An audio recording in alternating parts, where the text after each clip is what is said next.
Hey guys, Wookie here, Ladder Game Livecast. Nathanael, he is a Protoss player. He will be my opponent, and looks like the map is the Shattered Temple, GLHF main. That is standard play. You should always put your probes or whatever you have for resource collecting units, harvesters. Whatever you have for those in your particular race, put them on minerals, set your rally point, build a harvester, not necessarily in that order, but whatever works for you. And then GLHF immediately thereafter. If not, you're doing it wrong. That is the proper way to do it. Because no matter what you do, you should be polite about it, or at least respectful, until you have reason not to be. I fully support being a jackass after someone else proves that they are a jackass. That I have no problem with. But until such time, you should afford someone a little bit of courtesy.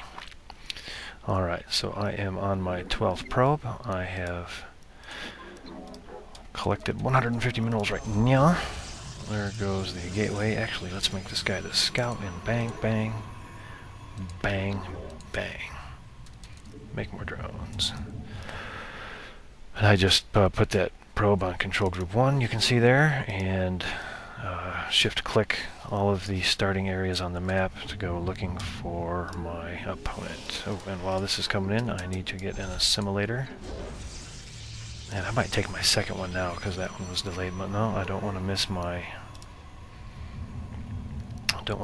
16 pylon, so I want to make sure I have the money for that and my my cyber core. Don't want to start screwing things up, you guys. Ooh, that was 4. Come back. There you go. And go there. Cyber core needs to go down right now.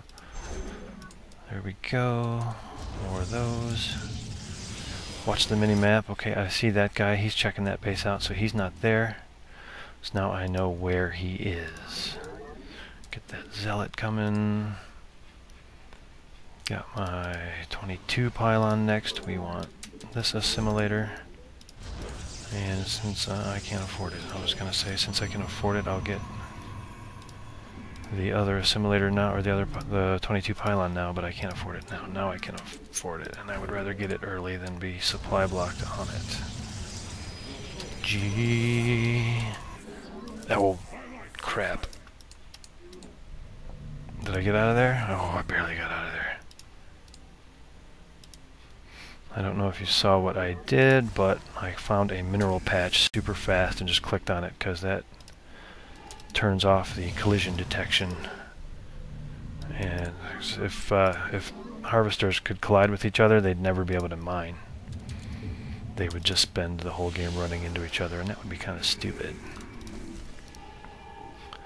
So that's why that is like that. And this guy's now going to see my robotics bay, because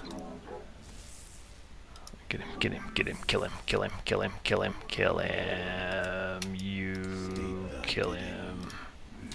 Give me one of those. Get my robotics bay and another gateway. And another gateway. That's everything. So that's everything that I need.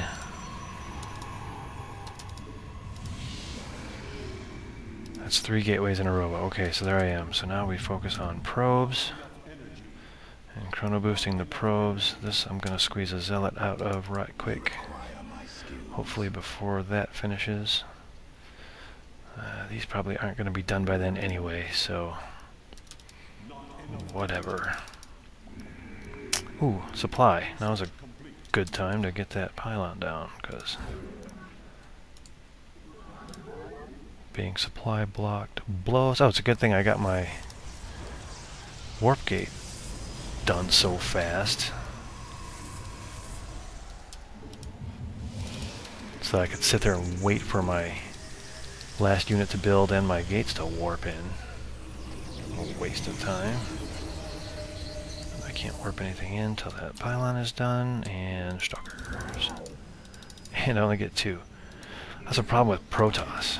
Every unit out of the gateway is 2 supply, and a pylon's worth 8. So if you're doing 4, you need a pylon, and with 3 warp gates and 2 probes, that's 1 warp in and a tap here per pylon. That doesn't leave you much extra time. You're always building pylons, it seems. Is this thing even building? Thank you. Alright, now I have no idea what this dude is doing. He might have proxies all over the place, so we're going to try an observer, make sure that the supply count is willing to accept more units. Shift 1. If you hold down Shift and hit a control group, it will add the units you currently have selected to that control group. So that's how I do that, and let's make some probes. I feel like I should be control 0. I always put my probe on, or my observer on 0. Require more Vespene gas. And there's a baby, so this game is no good unless he rolls over and goes right back to sleep, which he's not going to do. Alright, that's 1A our way over here. Since my son is waking up and my wife is about to wake up, find me playing StarCraft and get all cranky about the fact that I'm still playing StarCraft instead of taking care of the baby. That doesn't mean she's one of those cranky people who gets all cranky about me playing video games, because I promise you she has beaten Diablo 2 on Hell and has a level 85 Paladin on the ENR server. Or no, it's the Lane server. I mean, that is just the truth.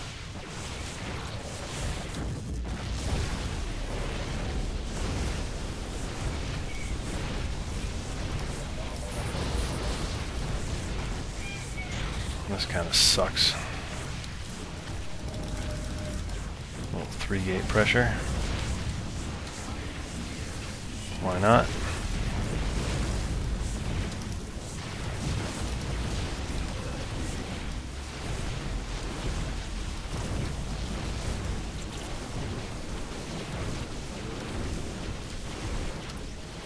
Warp in, what do I need? How about Sentry and a couple of Zealots, or a couple of Sentries and a Zealot. Woohoo!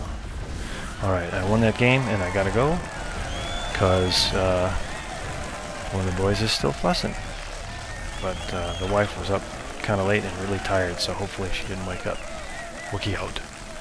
And I'm back. Got that resolved. Kid's back asleep, and only took about like an hour and 25 minutes.